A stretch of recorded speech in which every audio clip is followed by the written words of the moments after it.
everybody's good to go for tomorrow. Let me go over to course content. Here we are in the Middle Ages. Let me go to the readings. So what I decided to do to help you all through the material and understanding the difference between the lectures that I'm doing and what you need to know is I'm going to be putting in throughout the whole term these green study guide links. So this is one to the study guide that we were looking at last time in our small groups. I made another one for Canterbury Tales, and I'm going to do that for the readings as we go through the term, like every so often, like maybe right before a discussion is due, or maybe after we've done a certain amount of material. And these are designed as sort of self-assessment tools. So what I will do is if you can open this on your computer, it should be available to you. What I'm going to do is create these, what I'm going to call them study guides. You do not need to turn these in. The only grades for the term are the discussions, the midterm, the final, and the 2 papers. So this is just a guide. And so what I did was I put a bunch of study questions for each, well, not a bunch, like some, for each piece. And the idea is this: if you can look at these questions and you feel like you could formulate a paragraph answer or, a few sentence answer to it, to all of them, then I feel like you've read the material well enough. These are not always about what I'm talking about in class. I'm talking about the major elements. I'm going through terminology, and I'm sort of touching on things that I know will show up either in discussions or on the midterm later on. I'm focusing that when I'm doing my discussions, but you need to be reading, all of the material and understanding it. So this is going to be like the little bridge for that. This study guide, if you look it over and you ask yourself, could I talk about number 1? Could I enter into a discussion with a classmate about number 2? Could I sit with Mrs. Ramos and talk about number 3? If you can answer yes to all of the questions, then you can feel comfortable that you've read to the depth that you're supposed to be reading.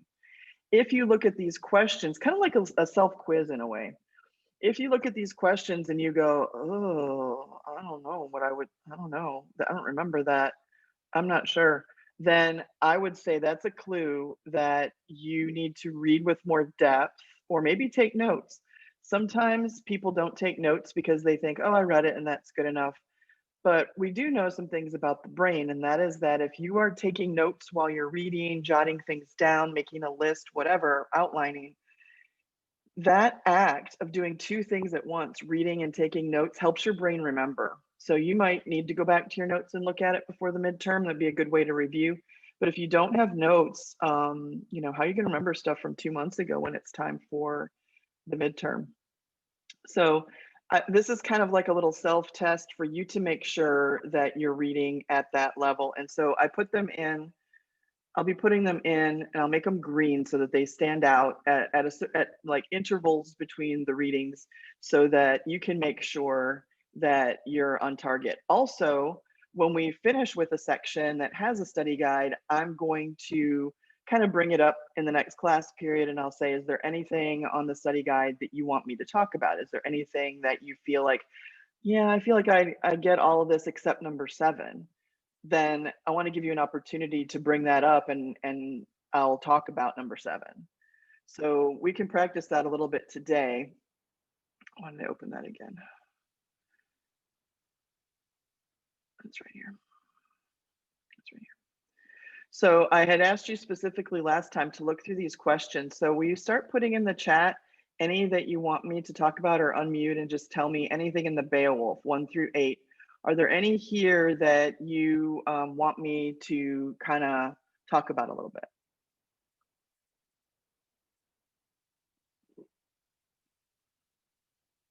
Number 4. Okay, you can keep putting them in there. I'll refer to them when I'm finished.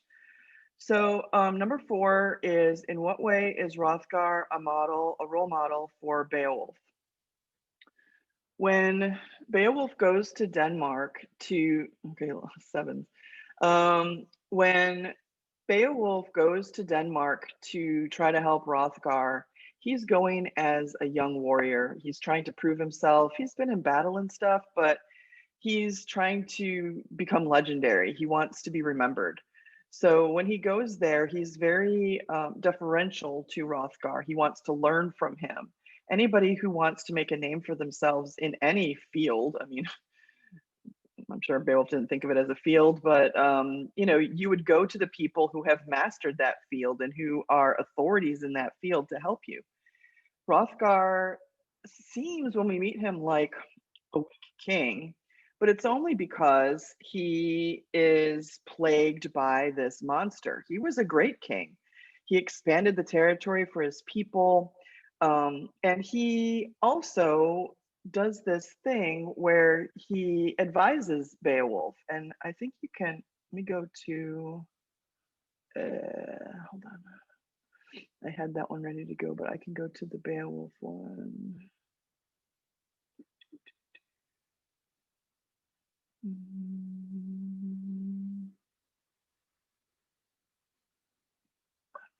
Find it. Maybe I can't find it.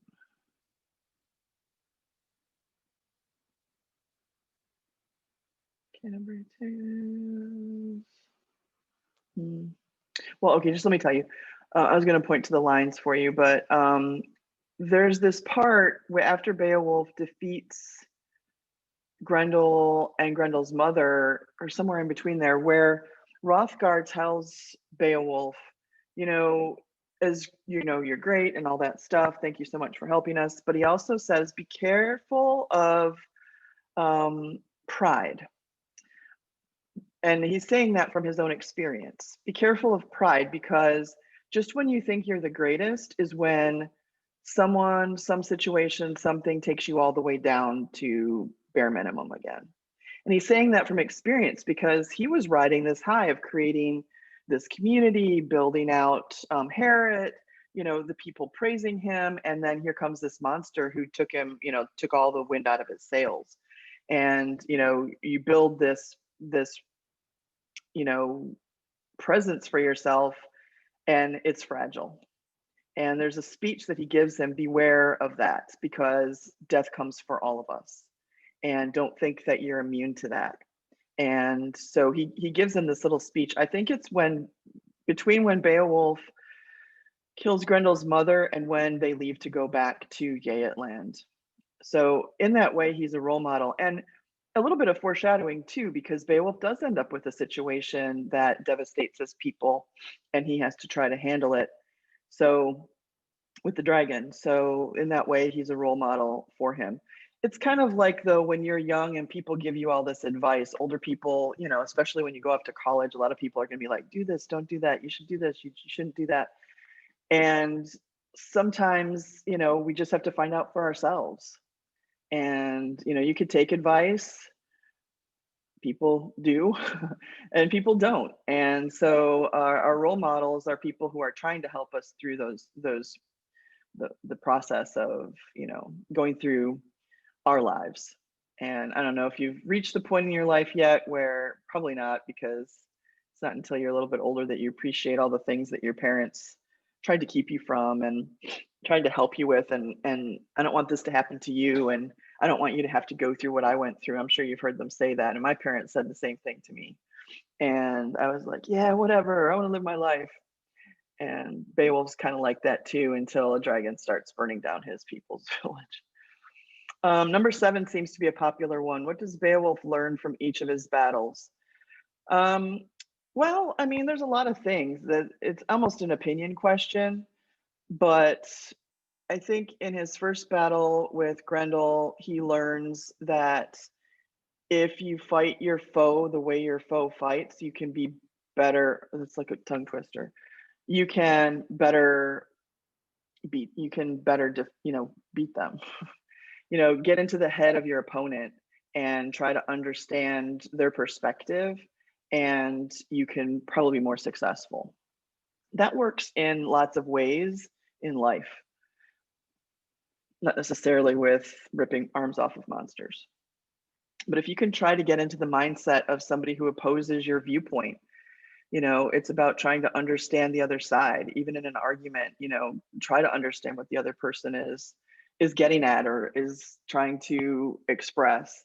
And you can either that way destroy their arguments if that's your goal, or you can at least empathize with their position and make a stronger argument. What does he learn from the battle with Grendel's mother? I think that's his closest call in all three battles. I mean, obviously he dies from the dragon, but it's his closest call. And I think that he survives, and maybe his youth doesn't allow him to immediately learn the lesson, but he probably should have taken some men with him, or, to help him defeat Grendel's mother. Doing everything by yourself could be fatal. And we all need to rely on other people sometimes. He comes out of it okay, but barely. And he still has that mentality when he fights the dragon, but he does accept help from Beowulf, so I'm going to think that that was an improvement. What does he learn from the battle with the dragon? I think that he probably learns that his legacy is cemented.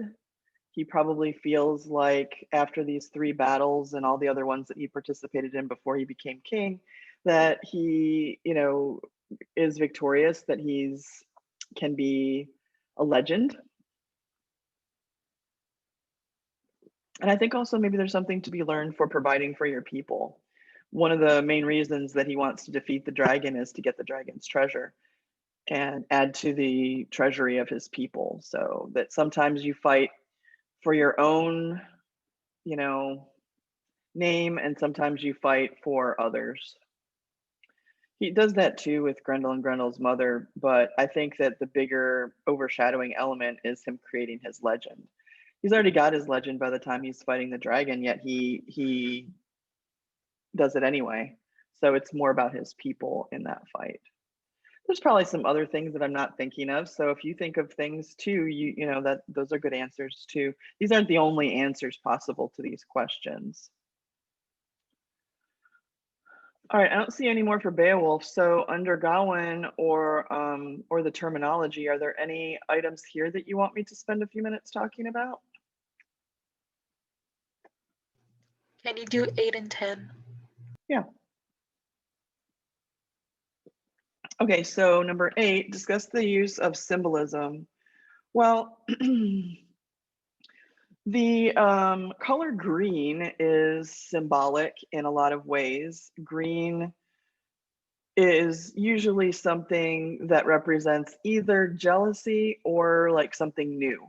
Like new wood on a tree is green wood. It doesn't burn, but it's young and usually sort of bendable. So when we think of green, we usually think of those things. Also, green is the color of nature. So when the Green Knight comes into the banquet, just his color symbolizes something that is from nature, and his world, it turns out, when Gawain goes to look for him, is in the middle of nowhere practically.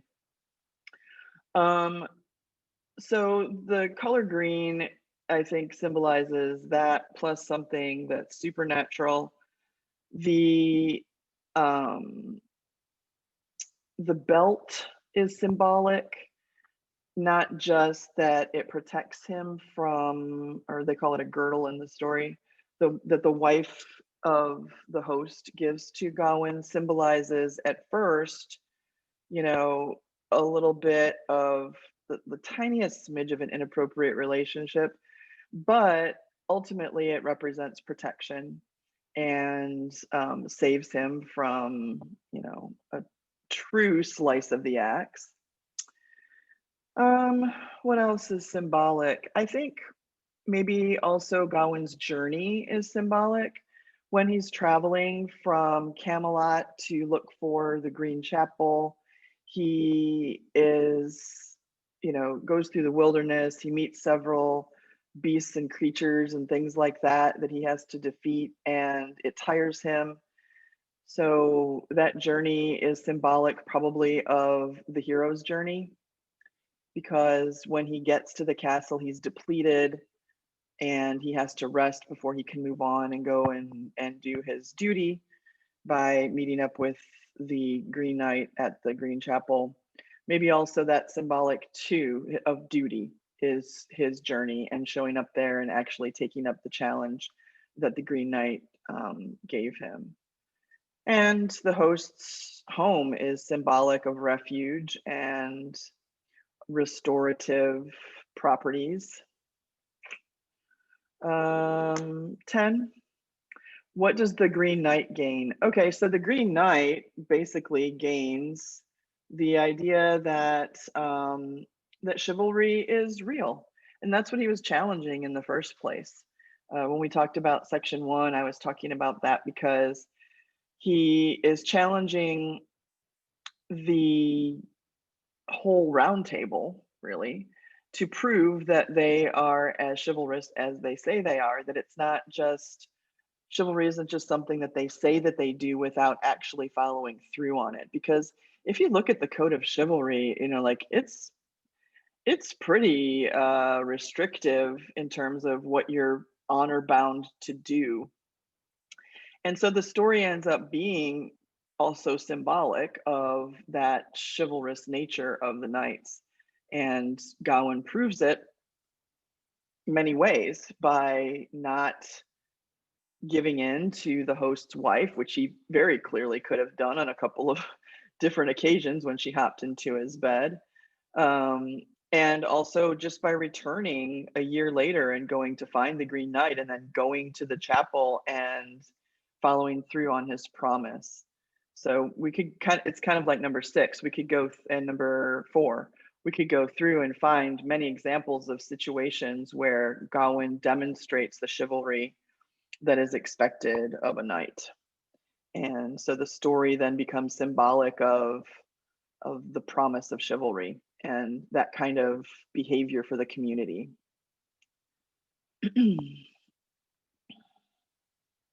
So the Green Knight gains, I got away from the question a little bit. The Green Knight gains the assurance that chivalry is a real thing. Really, the audience gains that. The knight's the mechanism. All right, what about the terminology? I just pulled these from, I know they weren't on there on Tuesday, but I wanted the study guides to be a little more comprehensive. So what I did was I pulled these from the background reading where the bullets were so that you can have everything on one page. These terms, I pulled them directly from the midterm. So when you see these terms at the bottom, like these questions are just designed to make sure that you're reading effectively. And some of the questions help you for the discussions, like the whole discussion of chivalry is going to help you with the heroism question that's due tomorrow. But the midterm, I think I said this the other day, the midterm is set up where I think there are 20 short answer questions, but the bank is almost 100 terms from the first half of the semester. And you're going to get 20 random terms from that list. So I'm trying to make sure that by putting this terminology here that you have notes or are, conscious of the terms that may end up showing up on your midterm. The way they have it set up is there's this bank of terms from the first half and who knows which 20 you're going to get. So are there any terms here that you want me to talk about? I believe I've talked about all of them except not really courtly love.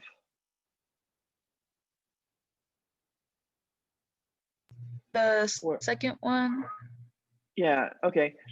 So comitatus is the brotherhood among warriors in Anglo-Saxon literature. How to describe that?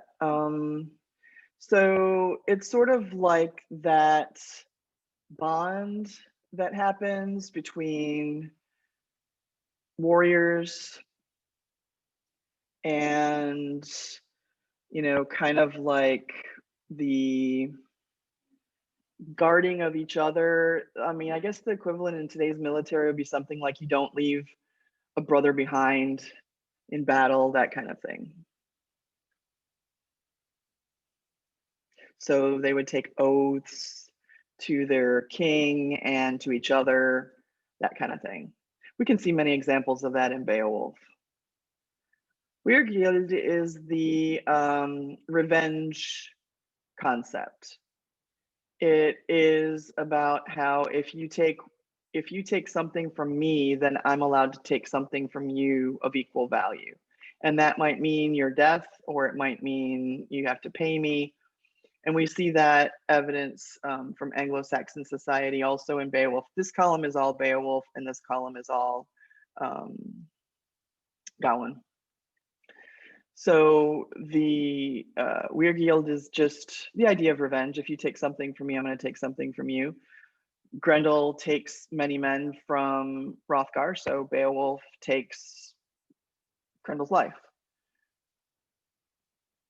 When they take Grendel's life, Grendel's mother comes back and takes one of Hrothgar's advisors, and Beowulf goes back and kills her.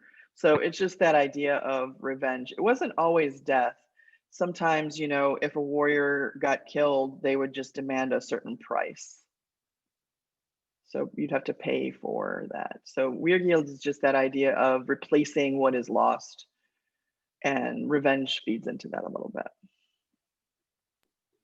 Miss, for commentators in Beowulf, when all the what is it called, like the people that went with Beowulf to go fight the dragon, but they all started to like leave, and one person stayed. I forgot his name. Is that like an example of commentators? That's an example of the opposite of commentators, because they've all promised to be loyal to Beowulf, and that includes helping him when he needs it. And that's why Welof, I think, is the one that you're talking about. Welof goes to help him out of that obligation, and he even goes, Welof does on a couple of occasions before Beowulf defeats the dragon and tells them we have to go help him. He's given us all of our weapons. He's given us this life that we have. We don't go to war. We have a fairly, uncomplicated life because of Beowulf and his protections. We have to go and help him in this battle. And because we have this oath, and they don't go. So it's a breaking of comitatus when they don't go. But the example would be Welof does go. And afterwards, after Beowulf dies, Welof lays into them. He gives them a huge guilt trip. And he said, now our whole civilization is going to die out because of you. Everybody's going to know that we're weak, that we don't fight back, and we're goners. So that bond of comitatus is really important because it was your survival. And they lose that at the end.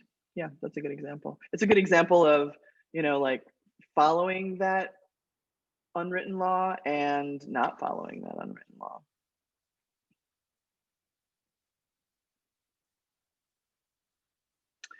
Okay, anything else from this document? I'm hoping that this system of study guide helps you as we go through the material. It's a lot of material, and I know that we're reading for every single class period. I'm trying to find the ways to help you the best.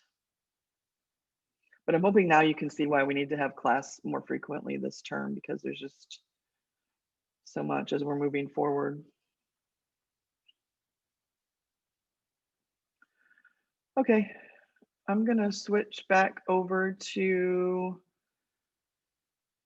Blackboard then. And for today, you should have read the background information on the Canterbury Tales and also the beginning part of the general prologue. The general prologue is quite long because the narrator goes through and describes every one of the pilgrims that is going on the pilgrimage. And and that takes a while because he has spent some time getting to know them and in the pub, in the Tabard Inn. And so he is recounting for us all about those people. I only needed you to read the very beginning of it. So I want to go through that material with you. Then I'll talk about the syllabus. And then after that, if there are any questions about tomorrow's discussion that's due, we can do that too. Okay, so I want to go through the reading assignment for today, which is some background information. I highlighted and pulled out terms and things that are important from the reading. We're in the 14th century at this point in history, the Middle Ages. Geoffrey Chaucer is they call him the father of the English language. Not because he really fathered the English language, but because he was the first one that decided to write literature in English. And so, you know, a lot of people criticized him for that, but he had the knowledge and ability to write something that people would remember, and he decided to use English for that, which it wasn't really a legitimate language yet at the time. So one of the first things they talk about here is the medieval social theory, which is called estates. So it's a caste system, basically. I'm sure you studied this like in middle school, right? Like there's the nobility, there's the church, and then there's the commoners or the serfs. And there's way more commoners than there are any of the other groups.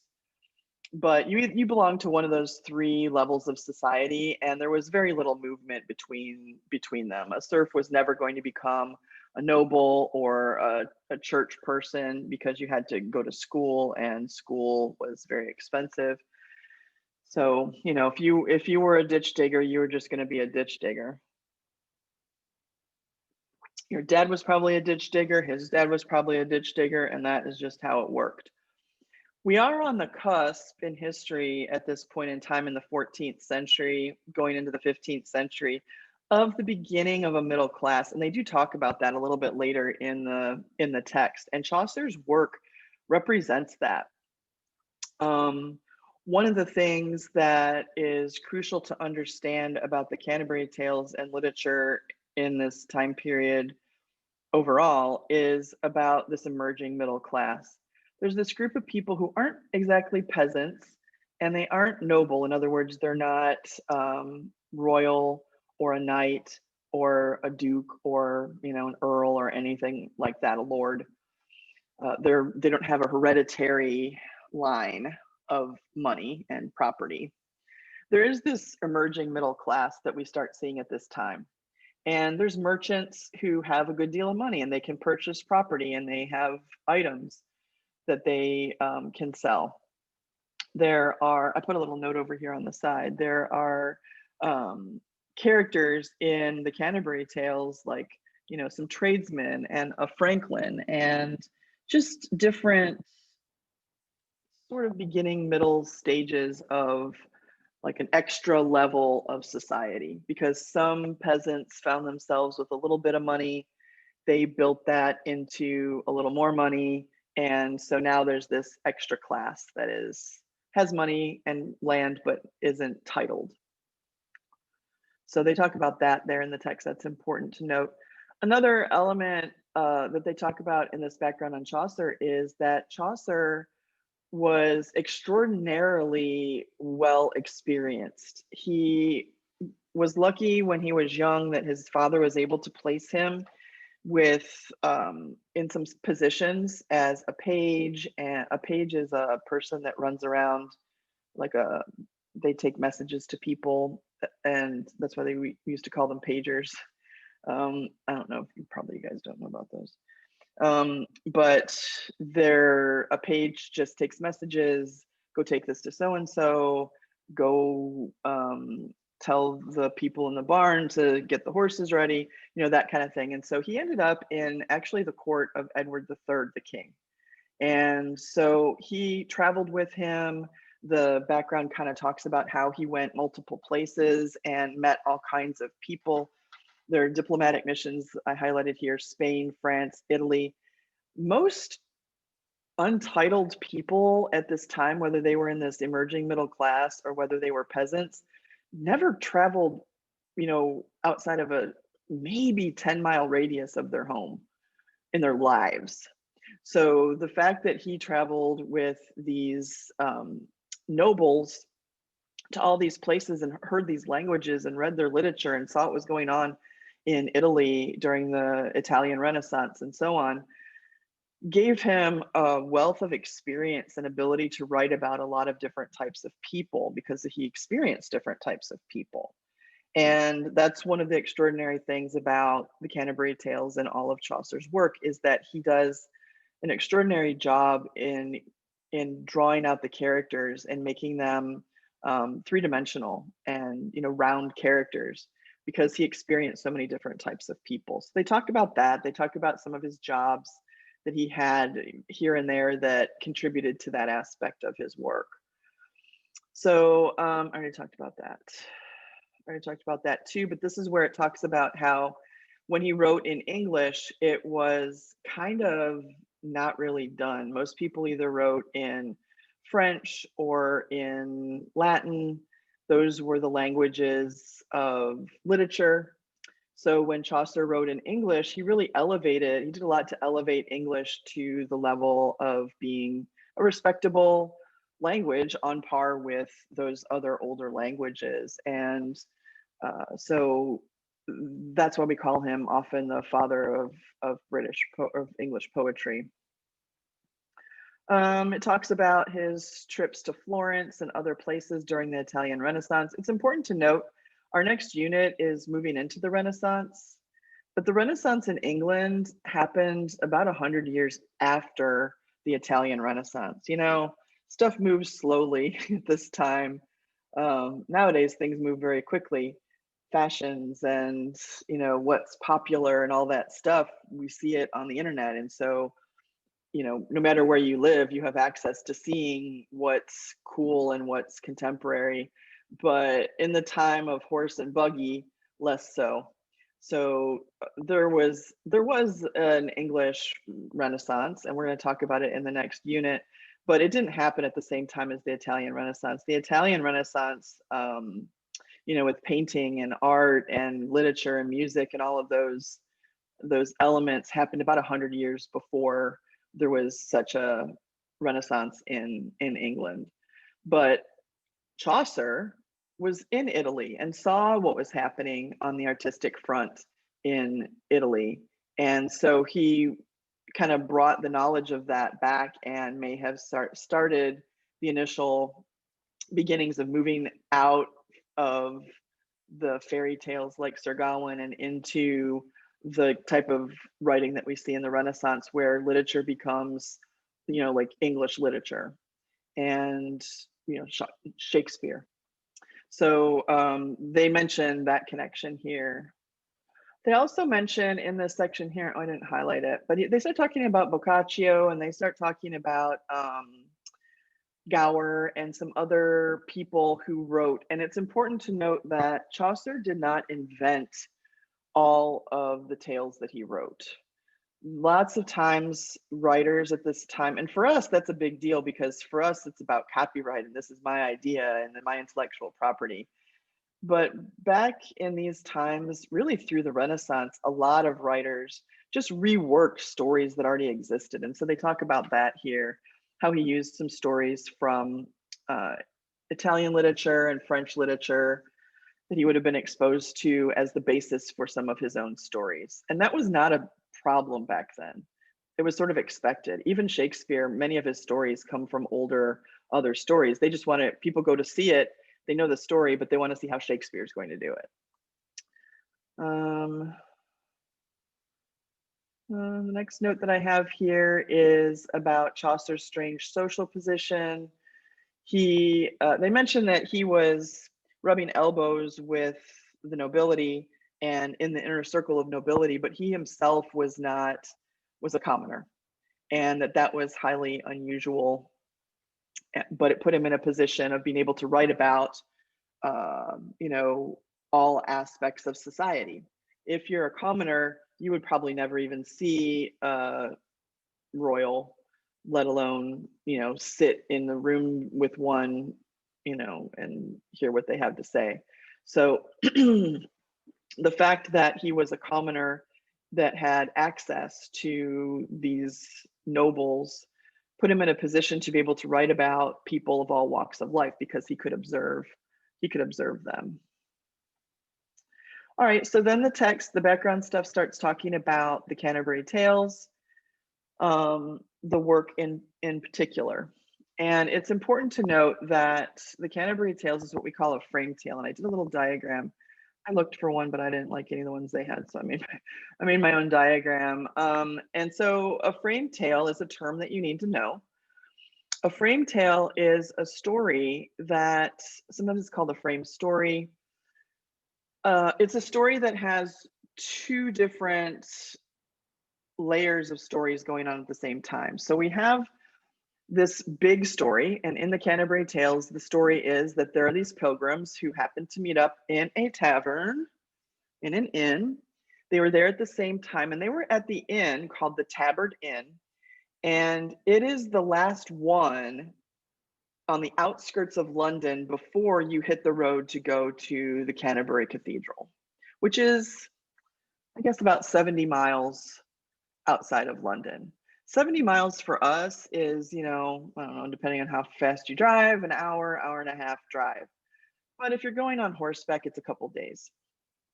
So they are all going to travel together to go to Canterbury. Well, why are they going to Canterbury? They want to pray to the saint.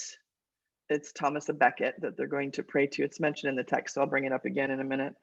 But they want to pray to the saint to thank him for helping them through the winter. And so they're all, you know, at this inn the night before, and they're kind of like, they don't know each other, most of them. Some of them are in some groups. But the big story is that they decide that they're going to travel together for safety, and that there's going to be a game involved with their journey. If you've ever been on a long journey, you know it's helpful to have diversions. It can be a little tedious. So they decide that each pilgrim, there are 30 of them that are going to be going in a group, they're all going to tell 2 stories on the way there and 2 stories on the way back. And it's a contest to see who can tell the best story. And the one who tells the best story will get a free dinner back at the Tabard Inn upon their return. So if there are 30 pilgrims and each one is telling 4 stories, Chaucer set up a work that was supposed to encompass, you know, 130, 120 stories. There are only about 25 of them. He didn't finish the Canterbury Tales. So the frame tale is that there's this big story that all these pilgrims are going on this trip, but then there are all these little stories that each pilgrim tells on the trip. And those are complete stories in themselves. So a frame tale is when we have an overarching story and then these sort of sub stories that are happening in the frame of that larger concept.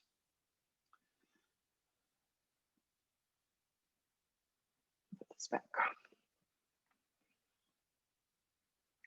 There's some details. I don't think that there are any dates on the midterm. So I don't think you need to know and spend time memorizing, you know, when Chaucer might have first started thinking about the Canterbury Tales. But it is important to note, they mention Thomas of Becket here. He is the first Archbishop of Canterbury, is the city, and there's a cathedral there. And he was murdered in his own cathedral, political unrest. And so it says these fictitious pilgrims are going to pray to him, and he becomes a martyr.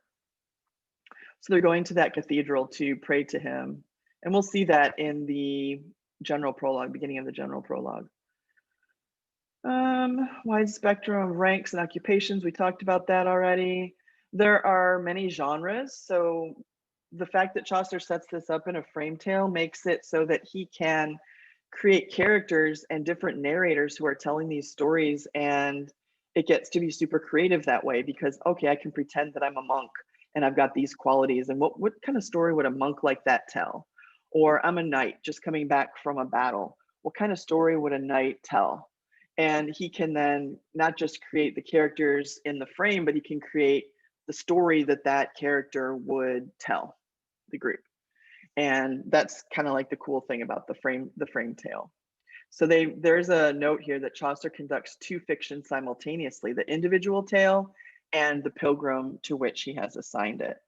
So, you know, like Chaucer, and the thing is that we're not going to read it, but at the end of the general prologue and at the end, there's an epilogue that he wrote years later, even though he didn't finish the work itself. He basically says, you know, it's not me, it's these pilgrims that were telling these stories. So if any of them were offensive to you, don't come after me. That was that guy in that story that I you know what I mean? He sort of separates himself from that in the tale, which was brilliant. Yeah, so only about 24 were written out of the possible 120. There are some of the characters. We're going to read the Wife of Bath's prologue and tale and the Partner's prologue and tale. But there are others. There's the Knight's Tale, the Miller, the Reeve, the Cook. These are some of the characters that are in the frame tale, the pilgrims that are going on the trip to worship at Canterbury. And so there's a list of them here. It'd be kind of good to know, you know, like the other, besides the Wife of Bath and the Partner, what are some other types of people that are in this group. Oh, I should have highlighted the seminar. We'll just do it right now so I don't forget later.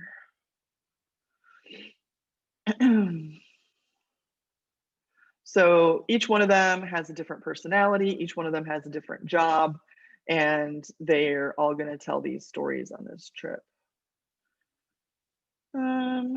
General prologue. There's a term here that you need to know called verisimilitude. Verisimilitude has to do with the degree to which something seems like life. And in some ways, Canterbury Tales is very high in verisimilitude. These characters that he creates that are these pilgrims that are on this trip seem very lifelike. And we'll see that when we start looking at the Wife of Bath's prologue and the Partner's prologue. But in some ways, it's also not realistic. And they point that out down here. Although it's been argued that some of the pilgrims are portraits of actual people, the impression they are drawn from life is more likely to be a function of Chaucer's art. Because even though they seem realistic, these people in this group would never be traveling together, right? The knight isn't going to, you know, go anywhere with, you know, failed monk. So the groups that Chaucer's created is more for the story than for reality. I'm looking in the chat to see if there's any questions. Hopefully everybody's following along. And then I just asked you to read a little bit of the general prologue. This is written, the textbook is written in Middle English, so that's why I gave you that interlinear text. And hopefully you saw that over here in the reading assignment. Also, the ones for Tuesday have a prose version that I pointed out the other day. So you might want to refer to these because the PDF is a little tough to read. I mean, here's the beginning of the general prologue. It's a famous piece of literature, this beginning part, but they gave it to you here in Middle English. It goes like this. It's, you know, like, I don't know if you read it and were able to figure out what it says. You kind of can. It's talking about how the people start thinking about going on pilgrimages when the spring rolls around. So it goes, Wan that apre with the shuri sota, the drocha marsh hath pursed to the rota, and that every vine and switch the core of which vertu engendered is the floor. When Zafirus eke with his sweat to breath and spirit hath in every holt and hath attended a cropis, and the youngest son a half in the ram his half corsirona, and smaller foolish mocking melodia that slepen al the neat with open ear. So pricketh him nature in here courages, the longen folk to go on pilgrimages, En palmeras fotuseken strondis te ferne harways, kuth in sondrelondis. So all of that is Middle English, and you can try to figure that out, or you can look at the interlinear text. I mean, I think it would take you a long time to go through that, or you can read it. Hopefully you read it through it this way. It's a little bit easier. If we were in a Chaucer class, then we would read it in Middle English and just learn Middle English. But okay, so in this general prologue, basically what they're saying is that it's springtime. You can see April, March, the winds are blowing. There's a lot of little notes on the side here to help you. But people start thinking about, hey, we made it through the winter. Let's go thank somebody for our health. And so they go from England, meaning London, to Canterbury. Tabard is an important word. I've already mentioned it, but that is the name of the inn where the pilgrims are staying the night before they leave. And so they're all kind of collecting there and meeting each other and so on. And the narrator is Chaucer. So literally he's a character in his own story. And he says, while I have time and space, I will, before I go any farther in my story, I think that it's reasonable that I tell you about all of these people and how they seem to me, right? I'm going to give you a characterization of all these people that are going to be going on this trip together, of which they were and of what degree. Degree meaning like what is their status and what array that they were in. By array, he means their clothing, their, you know, how you could tell from the way that they acted, what level of society they were in, their horse, you know, what kind of environment they held for themselves. And then the first one is the knight. So there's a description of the knight who is a very worthy, true knight. He has been fighting for many, many years. He's experienced, I started highlighting all of the places where he's fought. It says that he's been in 15 mortal battles. He's been to the Middle East and Northern Africa, probably in the Crusades. And he's made it through all of that. So he's got to be a good knight. He's got to be a good warrior because otherwise he would be dead. So they talk about him and he's just the perfect gentle knight. As a matter of fact, he's still wearing his armor from his last battle. He came back to London and immediately went to Canterbury, probably to give thanks for his life. So he's a good and dutiful knight. Then there's a description of the squire, who is his son. The squire is much younger, doesn't have a lot of experience, and he's kind of a ladies' man. They call him a lusty bachelor, and it says that he doesn't sleep much at night. So he's not experienced, but his position as a squire makes him, I guess, an eligible bachelor. The third character that you might have read about is the yeoman. And all three of these are traveling together: the knight, his son, the squire, and they have a yeoman with him. And the yeoman is a servant who looks after your equipment and makes sure that, you know, all of the arrows are in workable order and all of the feathers on them are proper and everything's oiled, everything's, you know, in workable order for the knight and the squire. A squire is just a knight in training, right? That's probably where you left off. I didn't need for you to read the entire, they don't even have the whole general prologue here in your text, but I just wanted you to get a feel for this beginning. And Chaucer goes through every character describing them in great detail. And so that's where we get the idea of his observation skills as he's gone through his life playing out in these characters. He's met people of all walks of life, so he can detail them in this way. That should take it through the ending of the reading assignment for today, to the little bit of the general prologue. I don't have time to go through the syllabus today. I mean, I could, but I don't want to chew up your time. So it is on the main page, back on Start Here. So have a look at it, and I'll touch on it on Tuesday. I think, you know, I gave you most of the stuff up front when we were on the weblog, but I do officially need to go through the syllabus. So I'll do that on Tuesday. Your reading assignment for Tuesday is to read the Wife of Bath's prologue and tale. And you can see that that is just about 28 pages in the text. Where is it going to go? Let me over here.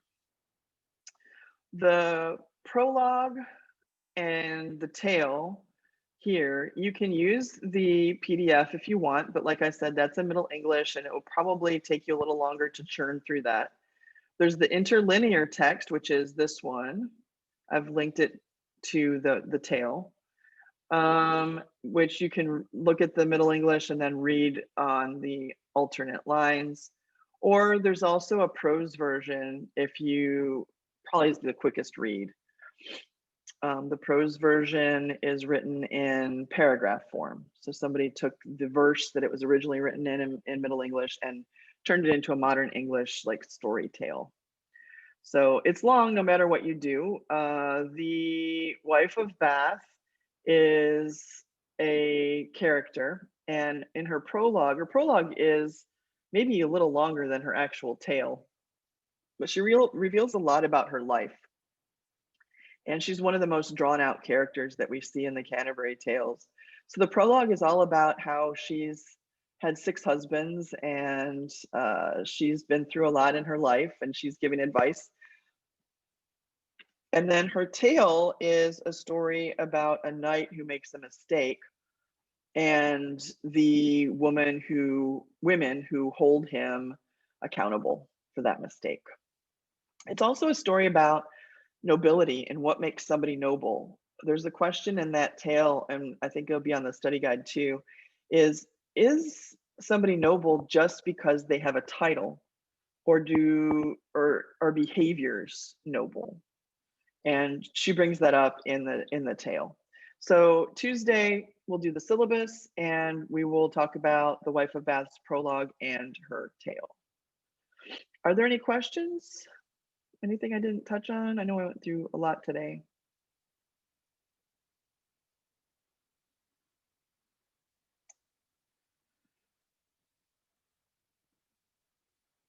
Okay, well, the discussion number 1 is due tomorrow. So are there any questions about that? I went through the last 2 class periods, the one for the 15th and the one for the 19th. I spent a lot of time talking about discussions, what's expected.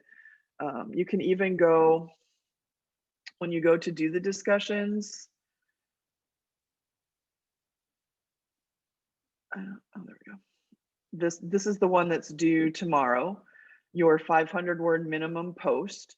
I would definitely click here to go back and review the expectations for the discussion, the things that I'm looking for, how it will be graded, and if you need to look at some examples. These are not examples of that particular question, obviously, but they're examples of the depth to which you are responding.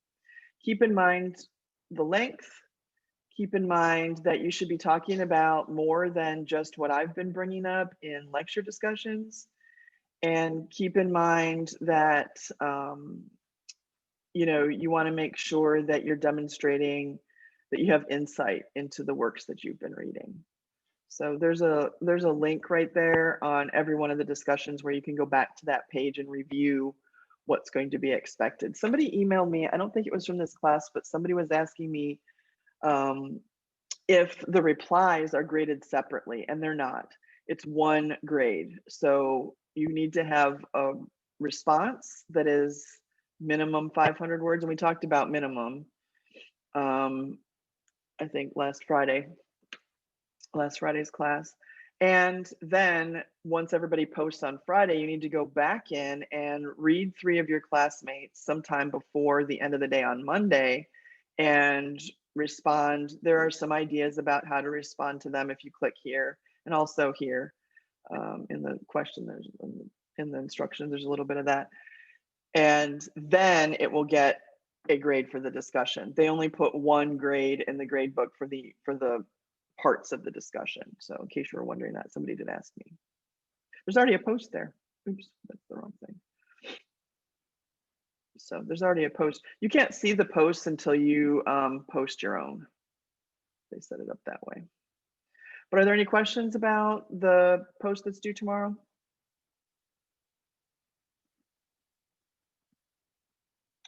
Do make sure that you cover all of the topics that are there.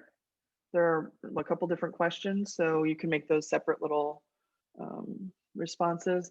When you're responding to your classmates, you don't have to respond to everything in their post.